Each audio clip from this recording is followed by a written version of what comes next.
نو روایاتو کې راځي چې زمونږ د اعمال الله رب العزت صبر نه خيږي بیا دا قبلي جنا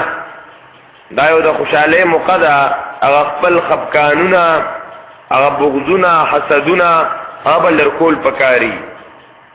څنګه چې موږ ته دا کوشش پکار دی چې پدا چې موکا مونږه الله رب العزت هغه خفنو کو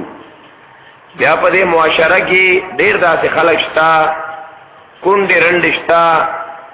یتیمانان معصومان شتا چې هغه سره مونږه دا خوشحالي شیر کو چې هغه ته مونږ دا هغه یتیمواله مخصوص نکو هغه ځان سره په خوشحالو کې کینو خوراک کا کې ځان سره کینو ځکه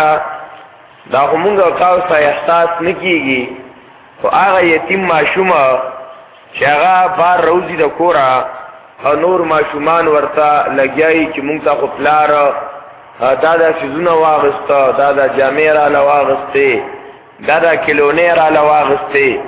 هغه معصوم لشي کور کې مور ته وي چې پلان کو ته خپلار دادا سيزونه واغسته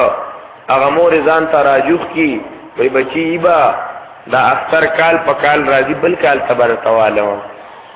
نو دا اوس هغه مور ته بسونه احساس دغه داله بسونه درد کوي دا معصوم بچی داله بچوي نو دغه معصومان بچی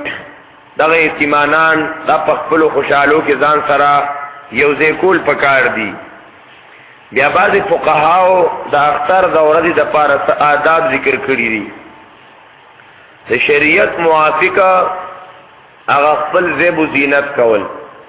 دا د اختر په ورځ باندې پکاري دارنګي د اختر په ورځ باندې غسل کول دا سنت طریقه ده